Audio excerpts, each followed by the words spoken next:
ശ്രീ ഷാബു പ്രസാദ്, താങ്കളോടാണ്. സുരേഷ് ഗോപി പറഞ്ഞതുപോലെ കരുണാകരന് ശേഷം കേരളത്തിന് വേണ്ടി കാര്യങ്ങൾ ചെയ്ത ഒരു കേന്ദ്രമന്ത്രിയും ഉണ്ടായിരുന്നില്ല എന്നാണോ? സി ലാലെ, ഇപ്പം സുരേഷ് ഗോപി, നിങ്ങൾ ഈ പത്രക്കാരൊക്കെ ഇങ്ങനെ ചോദിക്കുന്ന സമയത്ത് അദ്ദേഹത്തിന്റെ ചില ബോധ്യങ്ങളാണ് ഈ പറയുന്നത്. അദ്ദേഹം ഒരു സീസൺഡ് പൊളിറ്റീഷ്യൻ അല്ല. 100% അദ്ദേഹത്തിന്റെ മനസ്സിലിരിക്കുന്ന കാര്യങ്ങൾ അദ്ദേഹം എവിടെയും തുറന്നു പറയും. ഇവിടെ തന്നെ നമ്മളൊക്കെ തന്നെ, ഞാനും ഇവിടെ ശ്രീകുമാർ സാർ, ഇവരെല്ലാവരും ഉണ്ട്. ഈ സ്വകാര്യ സംഭാഷണങ്ങളിൽ ചില കാര്യങ്ങൾ നമ്മൾ തുറന്നു പറയാറുണ്ട്, തുറന്ന് സംസാരിക്കാറുണ്ട്. സ്വന്തം പാർട്ടിയെ പറ്റിയും സ്വന്തം നേതാക്കളെ പറ്റിയും മറ്റുള്ള പാർട്ടികളിലെ നേതാക്കന്മാരെ പറ്റിയും അവരൊക്കെ ഒരുപാട് കാര്യങ്ങൾ, നല്ലതും ചീത്തയുമായിട്ടുള്ള കാര്യങ്ങൾ തുറന്നു പറയാറുണ്ട്. എന്നാൽ ഒരു പബ്ലിക് പ്ലാറ്റ്ഫോമിൽ അത് പറയാറുണ്ട്. എന്നാൽ സുരേഷ് ഗോപിയെ സംബന്ധിച്ചിടത്തോളം അദ്ദേഹത്തിന് പബ്ലിക് പ്ലാറ്റ്ഫോം എന്നോ പ്രൈവറ്റ് പ്ലാറ്റ്ഫോം എന്നോ ഒന്നുമില്ല.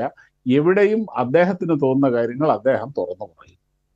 അതാണ് ഞാൻ പറഞ്ഞത്, അദ്ദേഹം ഒരു സീസൺഡ് ആയിട്ടുള്ള ഒരു പൊളിറ്റീഷ്യനോ അല്ലെങ്കിൽ ഇത് താൻ പറയുന്ന വാക്കുകളെ, താൻ പറയുന്നതിനെ ശ്രീ ഷാബു പ്രസാദ്, താങ്കൾ ഈ പറഞ്ഞു വരുന്നത് സുരേഷ് ഗോപി അദ്ദേഹത്തിന് ഇഷ്ടപ്പെട്ടതൊക്കെ തോന്നുന്നിടത്തൊക്കെ ഇങ്ങനെ തോന്നുന്ന പോലെ വിളിച്ചു പറയും എന്നുള്ളത് അങ്ങ് പോസിറ്റീവായിട്ടാണോ നെഗറ്റീവായിട്ടാണോ പറയുന്നത്? മനസ്സിലായില്ല. 100% പോസിറ്റീവായിട്ട് തന്നെയാണ് പറയുന്നത്. അദ്ദേഹം 101% ജെന്യുവിൻ ആയിട്ടുള്ള ഒരു മനുഷ്യനാണ്. അദ്ദേഹം നിഷ്കളങ്കനായ ഒരു മനുഷ്യനാണ്. ആ നിഷ്കളങ്കത കൊണ്ട് അദ്ദേഹം ഇങ്ങനെ അദ്ദേഹം ഇപ്പൊ വെറും ഒരു നിഷ്കളങ്കനായ മനുഷ്യന്റെ സ്റ്റാറ്റസിലല്ലോ. അദ്ദേഹം ഒരു ലോക്സഭാ MP ആണ്, കേന്ദ്ര സഹമന്ത്രിയാണ്, BJP-യുടെ താമര ചിഹ്നത്തിൽ ജയിച്ച ആളാണ്. ഇതൊക്കെയാണ് കഴിഞ്ഞ ചർച്ചയിൽ താങ്കൾ ഉൾപ്പെടെ തർക്കിച്ചത്. അപ്പോൾ BJP-യുടെ താമര ചിഹ്നത്തിലൊക്കെ ജയിച്ചു വന്ന ഒരാളെന്നുള്ള നിലയ്ക്ക് അതിൻ്റെതായ ഗൗരവം അദ്ദേഹം കാണിക്കുകയും ഉത്തരവാദിത്വം കാണിക്കുകയും വേണ്ടേ? അല്ല, ഇതിൻ്റെ അകത്ത് എന്താണ് അദ്ദേഹം നിരുത്തരവാദിത്വം കാണിച്ചത്?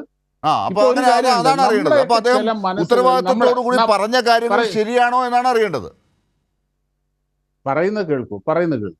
നമ്മളുടെയൊക്കെ ഈ പൊളിറ്റിക്കൽ കൾച്ചറിൽ, പ്രത്യേകിച്ച് മലയാളികളുടെ പൊളിറ്റിക്കൽ കൾച്ചറിൽ ചില ധാരണകൾ നമ്മളൊക്കെ അടിച്ചേൽപ്പിച്ചിട്ടുണ്ട്.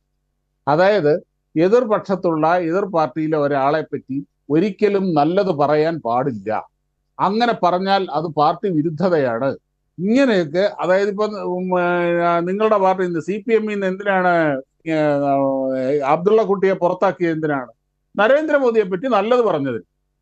നരേന്ദ്രമോദിയെ പറ്റി നല്ലത് പറയാൻ പാടില്ല എന്നാണ് നമ്മൾ നരേന്ദ്രമോദി എന്നല്ല, എതിർപക്ഷത്തുള്ള കൊള്ളാവുന്ന ആരെ പറ്റിയും നല്ലത് പറയാൻ പാടില്ല, അങ്ങനെ പറഞ്ഞാൽ അതൊരു പൊളിറ്റിക്കലി ഇൻകറക്റ്റ് ആണ് എന്ന ഒരു ധാരണ നമ്മുടെ ഇടയിൽ എസ്റ്റാബ്ലിഷ്ഡ്. ശ്രീ ഷാബു പ്രസാദ്, ഇവിടെ അതല്ല പ്രശ്നം.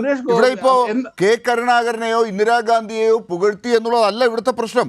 ഇവിടെ കരുണാകരന് ശേഷം ഒരു കേന്ദ്രമന്ത്രിയും കേരളത്തിന് വേണ്ടി ഒന്നും ചെയ്തില്ല എന്ന് പറയുമ്പോൾ എതിർ പാർട്ടിക്കാരെ പുകഴ്ത്തലല്ല, സ്വന്തം പാർട്ടിയിലെ കേരളത്തിലെ നേതാക്കളായിട്ടുള്ള V. മുരളീധരൻ അല്ലെങ്കിൽ കണ്ണന്താനം, അതല്ലെങ്കിൽ രാജീവ് ചന്ദ്രശേഖർ എന്ന മുൻ കേന്ദ്രമന്ത്രിമാർ, ഇവരെയൊക്കെ അവരൊന്നും ചെയ്തിട്ടില്ല എന്ന് പറയുക കൂടിയാണ്. അതിന് മറുപടി ഇന്ന് V. മുരളീധരൻ പറയുകയും ചെയ്തു. ഒന്നും ചെയ്തിട്ടില്ല എന്നുള്ളതല്ല, കരുണാകരൻ കുറെ അധികം കാര്യങ്ങൾ ചെയ്തിട്ടുണ്ട്. അതേപോലെ അതിനുശേഷം O. രാജഗോപാലും ചെയ്തിട്ടുണ്ട്. ഇപ്പോൾ ഒരു കാര്യമുണ്ട്, V. മുരളീധരനെ സംബന്ധിച്ചിടത്തോളം അദ്ദേഹത്തിന്റെ വകുപ്പ് എന്തായിരുന്നു കേന്ദ്രത്തില്? അദ്ദേഹം വിദേശകാര്യ വകുപ്പിലായിരുന്നു ഉണ്ടായിരുന്നത്. ഇപ്പോൾ ഇവിടെ ജനങ്ങൾക്ക് പ്രത്യക്ഷത്തിൽ സാധാരണ ജനങ്ങൾക്ക് നേരിട്ട് അനുഭവിക്കാൻ കഴിയുന്ന കാര്യങ്ങൾ ചെയ്യാൻ പറ്റുന്ന ഒരു കാര്യമായിരുന്നില്ല മുരളീധരൻ ഉണ്ടായിരുന്നത്. എന്നാൽ O. രാജഗോപാലിനെ സംബന്ധിച്ചുള്ള അദ്ദേഹം റെയിൽവേ സഹമന്ത്രിയായിരുന്നു. റെയിൽവേ എന്ന് പറഞ്ഞു കഴിഞ്ഞാൽ ഈ നാടിന്റെ ഒരു ജീവനാഡിയാണ്. ആ പൾസ് നമുക്ക് അത് നേരിട്ട് തന്നെ അനുഭവവേദ്യമാകുന്ന കാര്യമാണ്. ഇങ്ങനെയുള്ള കുറെ. പക്ഷെ O. രാജഗോപാലിനെ പോലും ശ്രീ ഷാബു പ്രസാദ്, സുരേഷ് ഗോപി കൊണ്ട് നിർത്തുന്നത് കരുണാകരന്റെ ഏതാണ്ട് അടുത്തെങ്കിലും എത്തുന്നത് O. രാജഗോപാൽ. അത്രയേ ഉള്ളൂ O. രാജഗോപാൽ. ബാക്കിയുള്ളവരൊന്നും അതിന്റെ അടുത്ത് പോലും ഇല്ല. ഞാൻ പറയില്ലേ, സുരേഷ് ഗോപിയെ സംബന്ധിച്ചുള്ള അദ്ദേഹത്തിന്റെ ബോധ്യമാണെന്ന് ഈ പറയുന്നത്. അദ്ദേഹത്തിന്റെ വ്യക്തിപരമായ ബോധ്യമാണ് അദ്ദേഹം പറയുന്നത്. അങ്ങനെ പറയാൻ അതായത് പാടില്ല. അദ്ദേഹത്തിന്റെ അത് ബോധ്യം എന്ന് പറയുന്നത് നിരുത്തരവാദപരമാണ്. അദ്ദേഹത്തിന്റെ ബുദ്ധി ഉപയോഗിച്ച് പറയുന്നതാണല്ലോ, അതിൽ സത്യമുണ്ടാകും എന്നാണല്ലോ അങ്ങ് പറയുന്നതിന്റെ അർത്ഥം. ചിലപ്പോൾ ശരിയായിരിക്കാം എന്നാണല്ലോ. അദ്ദേഹം അല്ല, അദ്ദേഹത്തിന് ശരി എന്ന തോന്നുന്ന, അദ്ദേഹത്തിന് ശരിയാണ് എന്ന് ബോധ്യമുള്ള കാര്യം അദ്ദേഹം തുറന്നു പറയുന്നു. ഇപ്പം ഇവിടുത്തെ ഞാൻ അതാ പറഞ്ഞത്, നമ്മുടെ ഈ എല്ലാ സത്യങ്ങളും പറയാൻ പാടില്ല, ഇങ്ങനെയൊക്കെയുള്ള ചില നിയമങ്ങളുണ്ടല്ലോ ഈ നാട്ടിൽ. അറിയാവുന്ന എല്ലാ കാര്യങ്ങളും പറയാൻ പാടില്ല. ഇപ്പൊ കൈരളി ചാനലിനെ സംബന്ധിച്ചോളം, ഇപ്പൊ ഒരുപക്ഷെ ലാലിനെ സംബന്ധിച്ചോളവും താങ്കൾക്ക് നല്ല അപ്രീസിയേഷനും നല്ല ബഹുമാനവുമുള്ള ആൾക്കാർ കോൺഗ്രസിലും BJP-യിലും ഉണ്ടാകും. പക്ഷെ താങ്കൾക്ക് കൈരളി ചാനലിൽ ഇരുന്ന് താങ്കൾക്ക് അത് പറയാൻ പറ്റില്ല. താങ്കൾ എന്നോട് ചിലപ്പോൾ വ്യക്തിപരമായിട്ട് ചിലപ്പോൾ പറഞ്ഞു എന്ന് വരും. സുരേഷ് ഗോപിയെ സംബന്ധിച്ചോളം ആ വ്യത്യാസങ്ങളില്ല. അദ്ദേഹം അങ്ങനെ ഒരു മനുഷ്യനാണ്. അദ്ദേഹത്തിന് ആ വ്യത്യാസങ്ങളില്ല. അദ്ദേഹത്തിന് ശ്രീ ഷാബു പ്രസാദ്, അങ്ങനെ എന്തെങ്കിലും കാര്യങ്ങൾ ആരെങ്കിലും കുറിച്ച് നമ്മൾ അങ്ങനെ ഷെയർ ചെയ്തിട്ടുണ്ടെങ്കിൽ താങ്കൾക്ക് അത് തുറന്നു പറയാം. എനിക്ക് അങ്ങനെ തോന്നിയിട്ടില്ല. അത് വളരെ പോസിറ്റീവായിട്ടാണ് ഞാൻ പറയുന്നത്. അങ്ങനെയല്ല ഇപ്പൊ ഇവിടെ സംഭവിച്ചതൊന്നുമല്ല. അല്ല, ഇവിടെ സംഭവിച്ച അതല്ല. ഒറ്റ കാര്യം കൂടി ഇത് ഈ പറയുന്ന കെ കരുണാകരന് ശേഷം ഒരു കേന്ദ്രമന്ത്രിയും കേരളത്തിന് വേണ്ടി കാര്യങ്ങൾ ചെയ്തിട്ടില്ല എന്ന് ഒരു കേന്ദ്ര സഹമന്ത്രി BJP-യുടെ ഒരു നേതാവാണ് ശ്രീ സുരേഷ് ഗോപി. അദ്ദേഹം എത്ര നിഷ്കളങ്കനായ മനുഷ്യനാണെങ്കിലും അദ്ദേഹം തുറന്നു പറയുമ്പോൾ, പാർട്ടി അതിനകത്ത് ഇടപെടാതിരിക്കുമ്പോൾ അതിൽ നിന്ന് മനസ്സിലാക്കേണ്ടത് അത് ശരിയാണ്, അദ്ദേഹത്തിൻ്റെ ബോധ്യം ശരിയാണെന്ന് പാർട്ടിയും അംഗീകരിക്കുന്നു എന്നാണ്. അപ്പോൾ ആ നിലയ്ക്ക് വി മുരളീധരനും രാജീവ് ചന്ദ്രശേഖറും ഒക്കെ ഈ കാലങ്ങളിൽ ചെയ്തതൊക്കെ വെറും രാഷ്ട്രീയം മാത്രമാണ് എന്ന് ഇപ്പോൾ പാർട്ടി അംഗീകരിക്കാൻ കൂടിയാണോ? ലാലെ, നിങ്ങൾ ഒരു കാര്യം കൂടെ മനസ്സിലാക്കുക.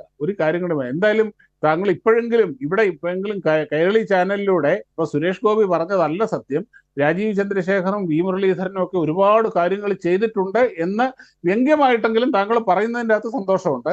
ഇനി മറ്റൊരു കാര്യം, ഒ രാജഗോപാലിന് ശേഷം കേന്ദ്രമന്ത്രിയായിരുന്ന, പിന്നെ 10 വർഷത്തോളം ഇവിടെ UP-യെ ഭരിച്ചിട്ടുണ്ട്. AK ആന്റണി കേന്ദ്ര ക്യാബിനറ്റ് മന്ത്രിയായിരുന്നു. KC വേണുഗോപാല്, മുല്ലപ്പള്ളി രാമചന്ദ്രൻ, ഇവരൊക്കെ കേന്ദ്രമന്ത്രിമാരായിട്ടിരുന്ന നാടാണിത്. ആ ഒരു എൻറ്റയർ ഗ്രൂപ്പിനെ മുഴുവനും പറഞ്ഞാണ്. അതിൻ്റെ അകത്ത് നിങ്ങൾ മുരളീധരനെയും അല്ലെങ്കിൽ രാജീവ് ചന്ദ്രശേഖരനെയും മാത്രം എടുത്ത് കാണിക്കണ്ട. അതിൻ്റെ അകത്ത് വലിയൊരു സംഘം തന്നെയുണ്ട്.